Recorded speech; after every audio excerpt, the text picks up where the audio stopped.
Assalamualaikum warahmatullahi wabarakatuh. Waalaikumsalam warahmatullahi wabarakatuh. Ibu-ibu yang kami hormati, alhamdulillah, puji dan syukur kita panjatkan kehadirat Allah Subhanahu wa taala yang mana pada hari ini kita diberikan rahmat, taufik, hidayah dan inayahnya sehingga pada kesempatan ini kita diberikan nikmat sehat, bisa bertemu di TK Abaling Materisan ini dalam acara pengimbasan modul 1.4 budaya positif. Langsung saja nih Bu. Di sini saya mengikuti pendidikan calon guru penggerak. Di sini saya diberi tugas untuk mengimbaskan budaya positif. Budaya positif. Budaya positif ini berkaitan dengan disiplin positif, motivasi perilaku manusia, hukuman dan penghargaan, posisi kontrol guru, kebutuhan dasar manusia, keyakinan kelas, dan segitiga restitusi. Budaya positif. Budaya positif itu apa Ibu-ibu? Ada yang sudah tahu budaya positif itu apa? Yang diterapkan di lembaganya apa? Kebiasaan yang baik. Iya, kebiasaan yang baik. Nah, ini budaya positif ini adalah nilai-nilai pembiasaan yang baik di sekolah yang berpihak kepada murid sehingga anak dapat berkembang menjadi pribadi yang baik dengan keyakinan yang dibuat bersama mengacu pada nilai-nilai kebajikan universal. Nilai-nilai kebajikan universal ini ada pada profil pelajar Pancasila. Ibu-ibu sudah mengenal semua ya? Profil pelajar Pancasila itu apa saja? Yang pertama apa coba yuk? Beriman dan bertakwa kepada Tuhan Yang Maha Esa dan berakhlak mulia. Kemudian yang kedua, berkebinekaan global, gotong royong, mandiri, kreatif dan bernalar kritis. Nah, ini adalah budaya. Kemudian agar tercipta sebuah budaya positif, ini dikaitkan dengan disiplin positif. Kata disiplin atau makna disiplin. Disiplin itu biasanya diartikan apa Ibu-ibu? Tertib. Ya, tertib seperti itu. Biasanya disiplin itu dimaknai dengan kata-kata tertib, aturan, kepatuhan, seperti itu ya. Nah, itu adalah disiplin. Nah, di sini makna disiplin tersebut adalah bagaimana cara kita itu untuk mengontrol diri kita dan menguasai diri kita, memilih tindakan yang mengacu pada nilai-nilai yang kita hargai agar mencapai tujuan yang diinginkan. Nilai-nilai tersebut adalah nilai-nilai yang ada di profil pelajar Pancasila tadi, nilai-nilai universal. Nah, kemudian disiplin positif ini diartikan sebagai melakukan sesuatu untuk mendapatkan kepatuhan dan cenderung menghubungkan disiplin dengan ketidaknyamanan. Kenapa ketidaknyamanan? Karena anak-anak ini sering kalau disuruh disiplin ini biasanya tidak nyaman karena terkaitan dengan peraturan atau tata tertib seperti itu. Nah, kemudian guru menciptakan disiplin ini supaya bagaimana Ibu-ibu? Menciptakan peserta didik yang memiliki disiplin diri dan berperilaku mengacu pada nilai-nilai kebajikan universal dan memiliki motivasi dalam diri anak. Nah, ini adalah motivasinya itu dalam diri anak, bukan dari orang lain. Disiplin agar bisa disiplin diri. Motivasi dalam diri ini adalah motivasi intrinsik. Kalau motivasi dari luar ini adalah motivasi ekstrinsik. Nah, ini penerapan disiplin bertujuan untuk menumbuhkan kesadaran serta menghasilkan murid-murid yang berkarakter, disiplin, santun, jujur, peduli, dan tanggung jawab. Disiplin ini yang mengontrol hanya diri kita sendiri. Orang lain tidak bisa mengontrol. Seperti itu, karena hanya motivasi di dalam diri kita yang bisa menerapkan kesadaran agar kita disiplin positif. Nah, kaitannya dengan motivasi perilaku manusia, hukuman dan penghargaan ini untuk menumbuhkan atau menciptakan budaya positif ini sebagai motivasi. Motivasi itu apa? Dorongan. Iya, dorongan, betul sekali. Motivasi itu adalah dorongan. Motivasi itu adalah dorongan yang timbul dari diri seseorang secara sadar dan tidak sadar untuk melakukan sesuatu. Itu adalah motivasi. Nah, kalau kita punya sesuatu itu punya motivasi agar kita melakukan sesuatu. Motivasi perilaku manusia ini ada 3. Yang pertama, untuk menghindari ketidaknyamanan atau hukuman. Yang kedua, untuk mendapatkan imbalan atau penghargaan dari orang lain. Yang ketiga, untuk menjadi orang yang mereka inginkan dan menghargai diri sendiri dan nilai-nilai yang mereka yakini. Yang nomor 1 dan nomor 2 ini adalah motivasi dari luar, motivasi ekstrinsik. Sedangkan yang nomor 3 ini adalah motivasi intrinsik, motivasi dalam diri kita agar kita ini mempunyai nilai-nilai dan menghargai diri sendiri dan juga orang lain, seperti itu. Nah, tadi sudah motivasi, kemudian hukuman dan penghargaan. Hukuman dan penghargaan ini biasanya diterapkan di dalam lembaga kita atau sekolah kita. Nah, kita kaitkan, kita ini sebagai guru bagaimana memberikan hukuman, memberikan penghargaan. Penghargaan itu adalah sebuah imbalan. Biasanya ini bisa dikatakan dengan konsep identitas gagal. Kenapa? Karena hukuman ini sangat menyakitkan, ibu-ibu. Menyakitkan, memaksa, kemudian takut, kemudian tidak nyaman. Anak-anak yang dihukum itu tidak nyaman.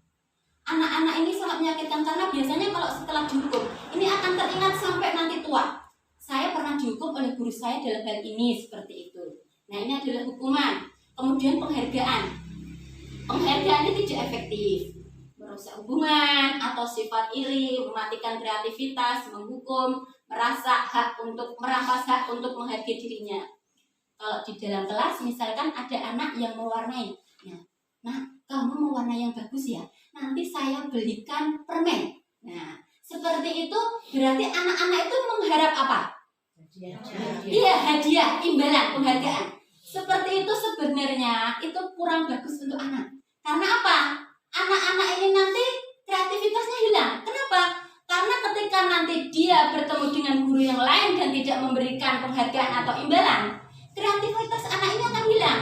Saya itu tidak diberi imbalan, tidak diberi hadiah, maka saya akan mewarnai seenak saya. Nah, seperti itu. Maka dari itu penghargaan ini juga tidak bisa diterapkan baik di dalam lembaga kita. Kemudian apa?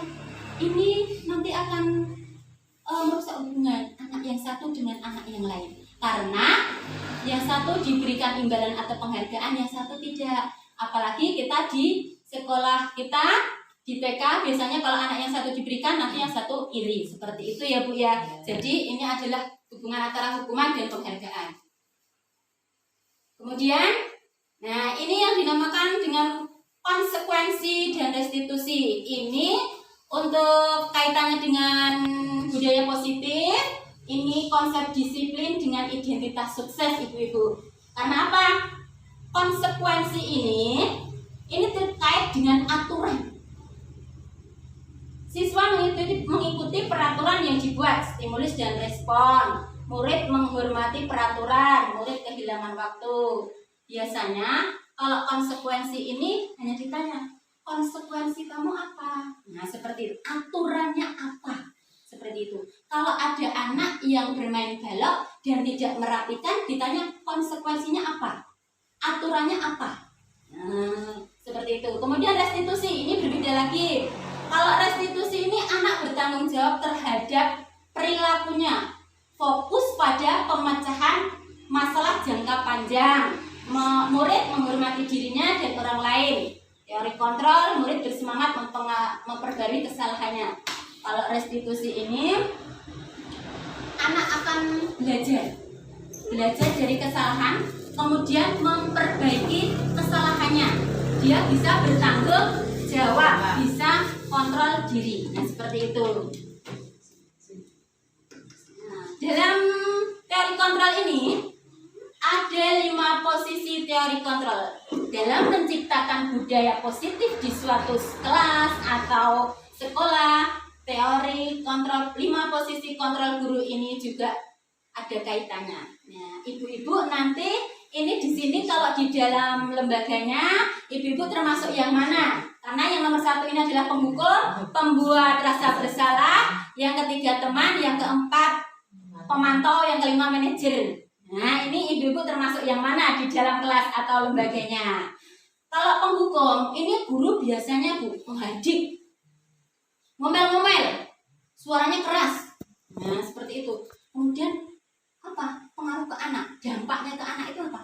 Anak ini akan cenderung berontak, Bu, dan biasanya dendam. Nah, seperti itu. Biasanya kalau anak tidak membawa pastel dan mewarnai, karena kamu tidak membawa pastel, kamu tidak boleh ikut kegiatan mewarnai. Nah, itu seketika. Nah, ketika itu anak akan berontak dan merasa dendam seperti itu. Ini adalah posisi penghukum. Kemudian posisi pembuat rasa bersalah. Ini guru cenderung bicaranya tenang, Bu. Tenang, terus anak ini dampaknya akan merasa bersalah. Kenapa? Kata-katanya menyalahkan sebetulnya, tapi dengan kata-kata yang tenang. Kamu membuat ibu kecewa, nak. Setiap hari kamu seperti ini. Nah, misalnya seperti itu. Kamu tidak membereskan mainan, ibu kecewa sekali dengan kamu. Anak akan merasa bersalah, Bu. Nah, itu kata-katanya lembut, tenang, tetapi membuat bu guru kecewa itu membuat anak merasa bersalah. Kemudian posisi kontrol guru yang ketiga yaitu sebagai teman. Ini biasanya guru berbicara dengan ramah, bersenda gurau, anak senang, akrab dengan guru. Ini biasanya Bu, kalau sebagai teman itu tidak apa-apa, nanti ibu yang bereskan, seperti itu. Tapi ini anak apa? Akan tergantung, Bu. Ini tidak baik juga, karena anak akan tergantung. Besok lagi juga Bu guru yang akan membereskan. Kalau saya berbuat salah lagi, nah seperti itu. Nah, kemudian yang nomor 4 ini adalah pemantau. Kalau pemantau ini, Bu, ini sesuai dengan aturan. Nah, aturan, konsekuensi. Itu apa? Guru selalu mengarah pada aturan atau konsekuensinya. Anak tidak nyaman dengan konsekuensi yang ada. Biasanya bagaimana, Bu? Kamu tahu tidak? Kalau habis mainannya diapakan? Konsekuensinya apa? Aturannya apa? Seperti itu. Itu adalah pemantau. Jadi guru ini bertindak sesuai dengan aturan yang telah dibuat. Kalau aturan itu sesuatu yang telah dibuat, Bu. Jadi guru ini bertindak dengan sesuai aturan. Kemudian yang nomor 5 ini adalah manajer. Manajer itu apa, Bu?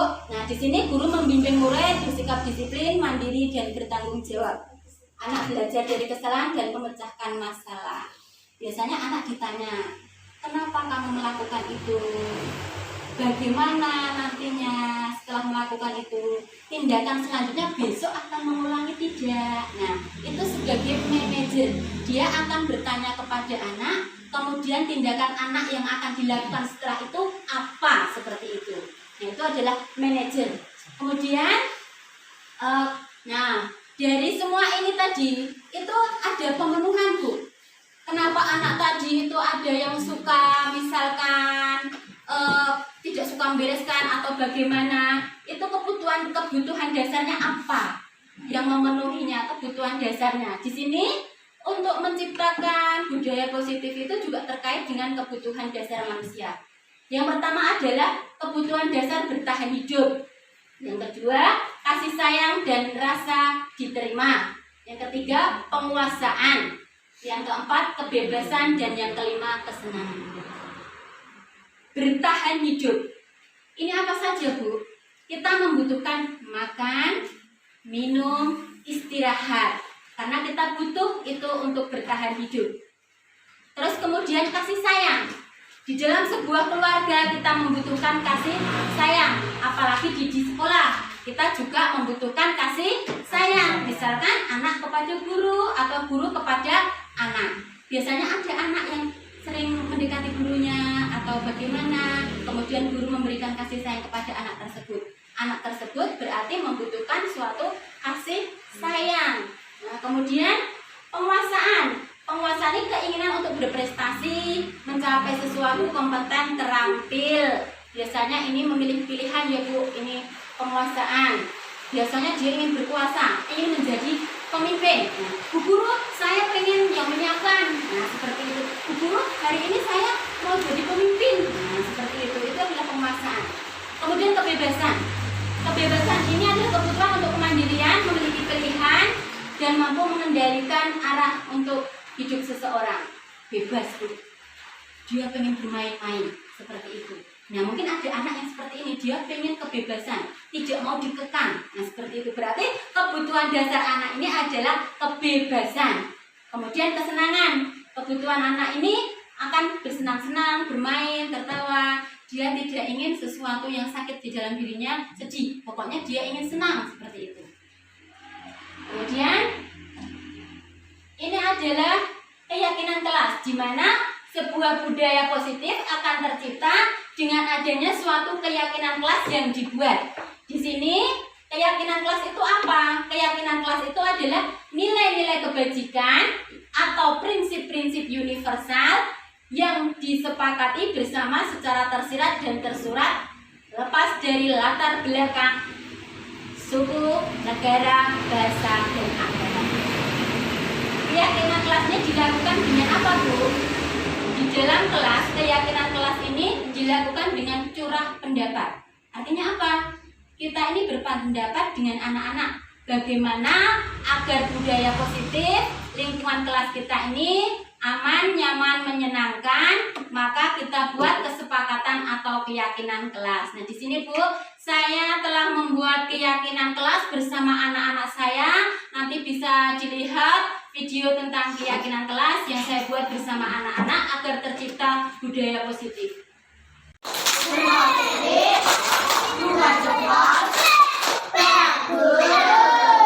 Anak-anak, hari ini kita akan membuat keyakinan kelas kita agar kelas kita menjadi sekolah yang aman, nyaman, menyenangkan, budaya positif. Nah, agar sekolah kita aman, nyaman, menyenangkan, kita dengan apa? Menjaga lingkungan selalu apa? Membuang sampah. Oh, membuang sampah. Gimana? Menjaga kebersihan. Oh, membuang sampah. Iya. Kalau sekolah, oh ya disiplin pintar. Disiplin dengan berangkat lebih apa? Pagi. Pagi pintar. Nanti aku tanya. Kalau Mbak Kaira bermain balon, balonnya setelah bermain diapakan? Berarti bertanggung jawab ya Mbak ya. Mas Mande, berarti tanggung jawab. Pintar, berarti tanggung jawab. Ya anak-anak, sekarang Guru mau tanya, kalau sesama teman kita bagaimana? Oh baik, tanya apa? Menyayangi. Kepada orang yang lebih tua harus apa? Menghormati. Nah, anak-anak, supaya sekolah kita aman, nyaman, kita buat keyakinan kelas. Yang pertama tadi apa? Disiplin. Kemudian apa Mbak Lia? Saling menghormati. Oh iya, menghormati orang tua. Membantu, menyayangi. Terus kemudian, oh iya, kemudian bertanggung jawab, jaga kebersihan. Terus apa? Oh iya, mandiri. Siapa yang pengen sekolah sendiri? Berarti jadi anak yang mandiri. Nanti akan Bu Guru tulis di sini. Kemudian akan Bu Guru tempelkan. Nanti anak-anak akan memberi stiker. Siap ya? Siap ya? Anak semangat tuh.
itu adalah keyakinan kelas atau kesepakatan yang telah saya buat bersama anak-anak tadi seperti itu, agar diterapkan di kelas kami, agar tercipta sebuah budaya positif, sekolah atau kelas yang nyaman, aman, dan menyenangkan dalam kegiatan pembelajaran.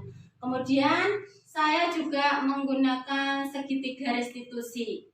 Nah, segitiga restitusi ini juga dapat dikaitkan dengan terciptanya budaya positif. Mengapa? Karena restitusi itu apa, Bu? Restitusi itu adalah proses menciptakan kondisi bagi murid untuk memperbaiki kesalahan mereka sehingga mereka bisa kembali pada kelompok mereka dengan karakter yang lebih kuat. Nah, di sini ini ada restitusi. Nah, ciri-ciri restitusi ini seperti ini, Bu. Belajar dari kesalahan, bukan untuk menembus kesalahan, memperbaiki hubungan. Kemudian tawaran, bukan paksaan. Kemudian menuntun, melihat dalam diri, mencari kebutuhan dasar yang mendasari tindakan anak. Seperti tadi, kebutuhan dasarnya apa? Ataukah bertahan hidup, dia perlu apa? Atau kebebasan, seperti tadi. Nah, kemudian ada tahapan restitusi. Tahapan yang pertama itu adalah menstabilkan identitas. Yang kedua, validasi tindakan. Yang ketiga, menanyakan keyakinan kelas. Ini anak-anak itu kalau ada anak yang bermasalah, kita stabilkan dulu, Bu. Jangan langsung anak itu, kenapa kamu melakukan hal itu? Nah, seperti itu. Tetapi kita stabilkan dulu. Kita stabilkan bagaimana? Berbuat salah itu tidak apa-apa. Contohnya seperti itu. Saya juga pernah melakukan kesalahan. Kita bisa menyelesaikan ini. Misalkan kita tanya, nah, tidak apa-apa, Nak. Saya tidak akan yang mana yang salah atau yang benar. Karena Bu Guru juga pernah berbuat salah seperti itu. Menstabilkan dulu. Kemudian setelah anak stabil, kemudian validasi tindakan yang salah. Padahal kamu bisa melakukan hal yang lebih buruk dari itu. Kamu punya alasan untuk melakukan itu, ditanya. Kenapa kamu tadi melakukan itu? Nah, seperti itu.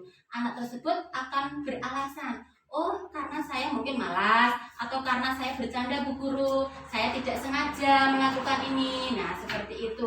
Jadi anak ditanya, kemudian anak menjawab pertanyaan Bu Guru seperti itu. Kemudian apa? Menanyakan keyakinan kelas atau sekolah kita. Apa yang kita percaya sebagai kelas yang baik? Apa nilai-nilai umum yang kita sepakati? Apa bayangan kita tentang sekolah ideal? Kamu mau jadi seperti apa? Nah, mungkin kalau di TK jawabannya bayangkan keyakinan kelas kita itu apa, seperti itu. Sekolah yang baik, Bu, budaya yang baik. Nah, kalau budaya yang baik, bagaimana dengan tindakan tadi? Nah, seperti itu. Kamu besok mau jadi apa, Nak? Pengen jadi dokter, Bu? Tidak. Kalau mau jadi dokter harus apa? Seperti itu. Harus jadi anak yang selalu apa? Coba tanggung jawab, Bu Guru. Nah, tanggung jawab. Misalkan saling menyayangi.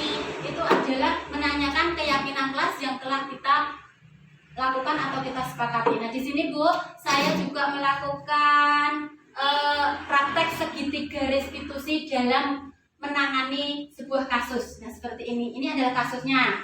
Nah, kasusnya pada waktu istirahat, Bu Parsini tanpa sengaja melihat murid yang bernama Mbak Lia membuang sampah sembarangan. Setelah kejadian itu, Bu Parsini mendekati Mbak Lia dan diajak ke kantor untuk membina murid tersebut. Nah, ini nanti bisa dilihat video dalam praktek segitiga restitusi. Iya, Bu Guru. Mbak Lia, tadi Bu Guru tidak sengaja melihat Mbak Lia membuang sampah sembarangan. Padahal di situ tadi ada tempat sampah yang disediakan. Iya, Bu Guru, minta maaf. Iya, Nak, tidak apa-apa. Semua orang pernah berbuat salah. Sekarang Bu Guru tanya, Iya, Bu Guru. mengapa Mbak Lia tadi membuang sampah sembarangan? Mas, Bu Guru membuang sampah sembarangan. Tuh, banyak diingat-ingat. Keyakinan kelas kita, sekolah kita itu peduli pada apa? Iya, peduli pada lingkungan. Peduli pada lingkungan berarti harus menjaga lingkungan selalu bersih. Yaitu dengan cara membuang Sampah pada tempatnya. pintar, membuang sampah pada tempatnya.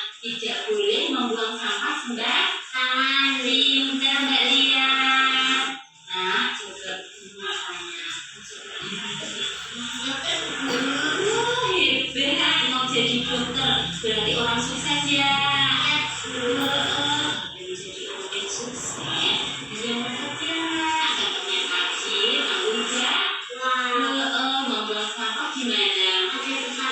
Iya, tidak boleh membuang sampah sembarangan. Pinter, besok Mbak Lia mau membuang sampah sembarangan lagi tidak? Mbak Lia mau membuang sampah gimana? Pinter, percaya Mbak Lia bisa merubah diri Mbak Lia menjadi lebih baik. Semangat ya Mbak Lia. Pasti.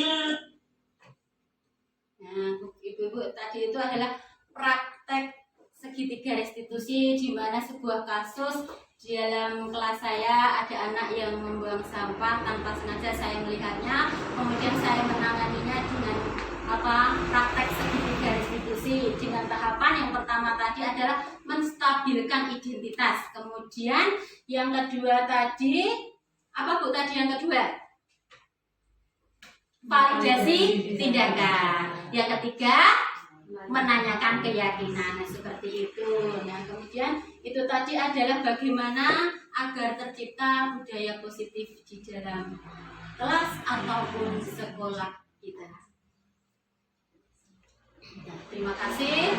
Demikianlah tadi pengimbasan modul 1 tentang budaya positif. Mohon maaf atas segala kekurangan. Apabila ada kritik, saran, tanggapan, atau pertanyaan, kami persilahkan. Dari saya, terima kasih. Wassalamualaikum warahmatullahi wabarakatuh. Waalaikumsalam warahmatullahi wabarakatuh. Pertanyaan dari saya, bagaimana menyikapi anak terkait dengan kedisiplinan dan pembiasaan? Bagaimana menyikapi anak yang sering mengganggu temannya saat kegiatan apapun, misalnya saat mewarnai, mencoret punya temannya, terus nanti usil mematahkan pastel punya teman, itu bagaimana Bu? Terima kasih. Terima kasih atas pertanyaannya Ibu Wati.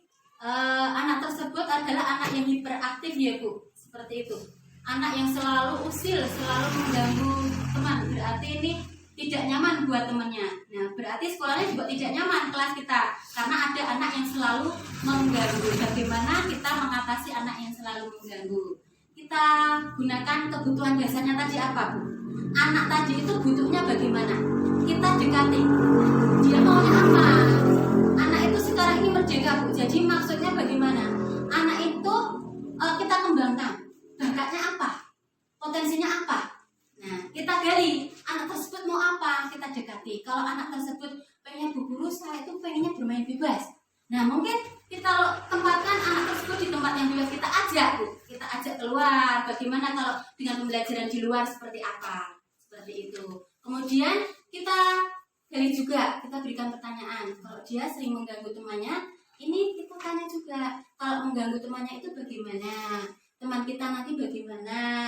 Kan ada respon dari teman kita, temannya si anak tersebut. Bagaimana nanti kalau diganggu temannya, kalau dia menangis atau bagaimana? Mungkin anak tersebut juga mempunyai ini Bu, kebutuhan dasar yang penguasaan. Jadi dia itu ingin berkuasa. Seperti itu.